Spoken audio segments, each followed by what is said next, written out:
walikuwa wanapika chapati. Na siku hizo sijui unga ya chapati ilikuwa na pesa nyingi kuliko leo. Kwa sababu sio watu wengi walikuwa wanapika chapati. Tena kesho yake unasikia wamelala njaa.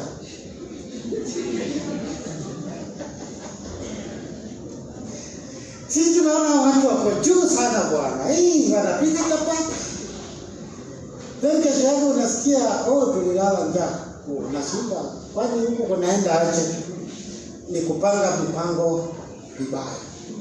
Tunaanza panga tu vizuri na ile kidogo uko nayo ukakuta unafaulu.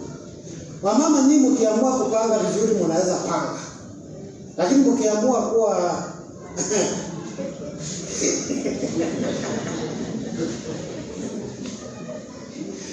wamama hoye. Wamama unaweza kumpatia 100 na ataipangia mpaka aweke chakula kwa meza. Anaipangia na hata kama ni ile mafuta ya kukata itakatwa kabisa hapo. Kutapatikana unga, kutapatikana na meza inakuwa na chakula. Lakini wakiamua lazima ninunue nguo. Ni hapa nyuma tu. Hata tukitoka tu hivi utawakuta hapa.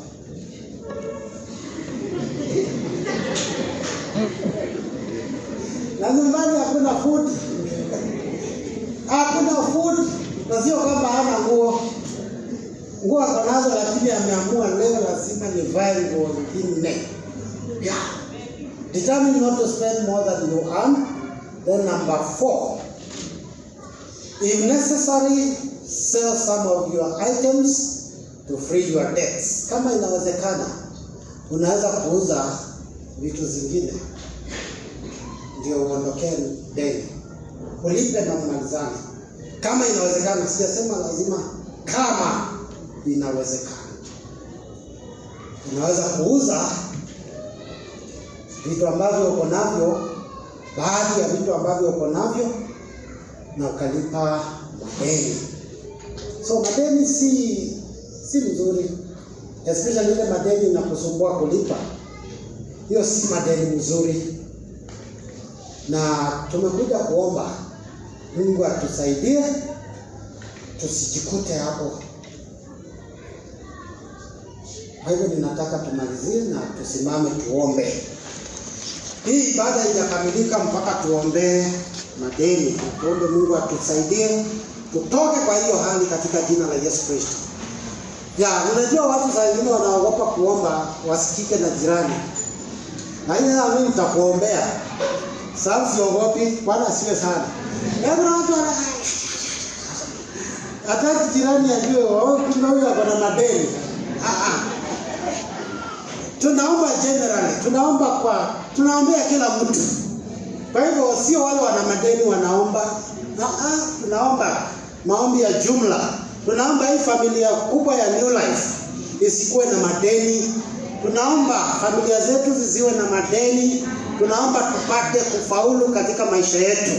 Katika jina la Yesu tuombe. Baba, katika jina la Yesu, twakaribia kiti chako cha enzi. Tunakushukuru mchana wa leo. Kwa maana umenena nasi ya kwamba ungependa tuwe huru kutokana na madeni. Tunainukia roho ya madeni katika jina la Yesu Kristo. Ewe roho wa madeni, kwa maana uko na masikio ya kusikia, tunakulaani na tunakuondoa katika maisha yetu katika jina la Yesu. Wale unafuata kwa hii kanisa, tunakutenganisha na wao katika jina la Yesu Kristo. Maroho ya madeni kutoka kwa mababu, kutoka kwa familia, generational curses of death, tunawainukia katika jina la Yesu. Tunatangaza ukombozi, tunatangaza uhuru wako Bwana katika maisha yetu. Umesema utatubariki mpaka tuwe baraka kwa mataifa. Umesema tutakopesha wengi, tutakopesha mataifa wala hatutakopa. Tunaomba hiyo neema kwa maisha yetu katika jina la Yesu. Hiyo neema ya kukopesha iwe sehemu yetu katika jina la Yesu. Hiyo neema ya kuinuliwa na kuwa baraka kwa mataifa, tunaomba iwe sehemu yetu katika jina la Yesu Kristo. Bwana, inawezekana kuna baadhi yetu ambao wamekabwa na madeni. Vile ulisaidia mjane akalipa madeni yote, tunaomba hiyo neema ifanye kazi katika maisha ya kila mmoja wetu, ya kwamba tulipe madeni yetu yote na tuweze kufurahia uhuru wako. Tunatangaza neema yako ambayo inatusababisha kufaulu, ambayo inatusababisha kupata baraka zako, ikawe juu yetu kwa utukufu wa jina lako. Katika jina la Yesu Kristo tunaomba na kuamini. Amen. Pigia Bwana makofi mazuri. Tupigie Bwana makofi kwa sababu yeye ndiye atuwezeshaye. Ndio Paulo akasema ninaweza mambo yote kupitia kwa Kristo anitiaye nguvu. I can do all things. I can pay all my debts through Christ who gives me strength. Hallelujah. Mungu atafanya mambo kwa njia yake. Sote hatutatembelewa kwa njia moja. Kwa mmoja Mungu atapitia njia fulani. Kwa mwingine Mungu atapitia njia fulani. Kwa mwingine Mungu atapitia njia fulani. Lakini ukweli wa mambo ni kwamba Mungu ameamua tuwe huru. Ina pia tutakuwa careful tusiingie kwa madeni sana. Mpaka tukute tumejifunga. Sio kama waona kuku imejifunga na kamba. Imejifunga tu bila kujua, ikajifunga mpaka ikaishiwa na nguvu kabisa. Wewe inakaa chini hivyo. Inangojea masis. Wewe huruma ya mtu. Mwenye kuku alete huruma sasa.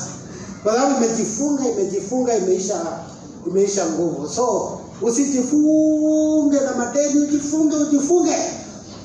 Mpaka ukute hata kupumua hawezi. Hata kuja kanisa hawezi. Hawezi enda clean shop. Nasema na nikikutana na wao. Hawezi enda Quickmart. Unakaa mtu akukaa kujificha. Haitakuwa hivyo. Mungu akubariki. Mungu akuwezeshe.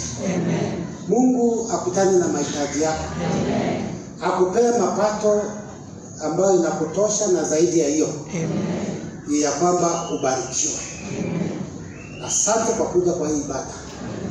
Hii neno umesikia ni neno ya kukomboa. Ni neno la kuleta ushindi katika maisha yako na familia yako. And may the grace of our Lord Jesus Christ and the love of God and the fellowship of the Holy Spirit be with us now and forevermore. Amen.